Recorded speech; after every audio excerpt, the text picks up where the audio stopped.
For the second time in a month, Alberta's UCP government is using the notwithstanding clause.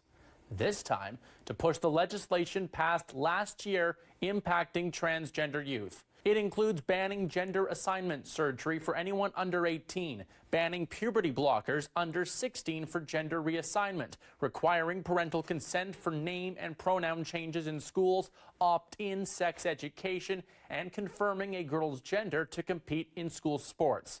Justice Minister Mickey Amery tabled the bill in the legislature Tuesday.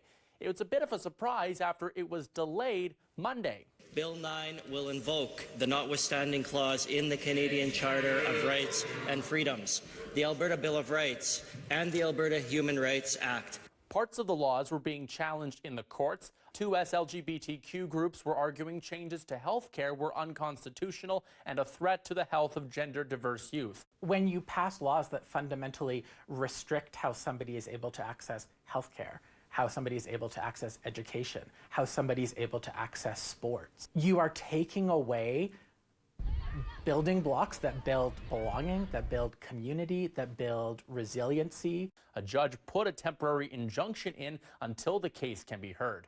During Monday's news conference announcing the bill, Amery said there would be more harm to youth if the laws are not enforced. We're very confident in our position. We always have been, we always will be.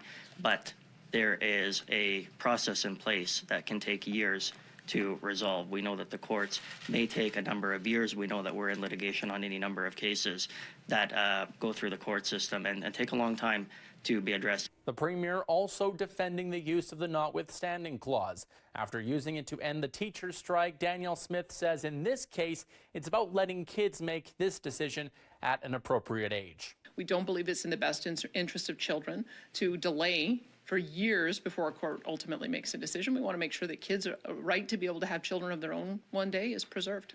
The province is also limiting funding to sports organizations who do not comply with the Fairness in Safety and Sport Act. In Edmonton, James Dunn, City News.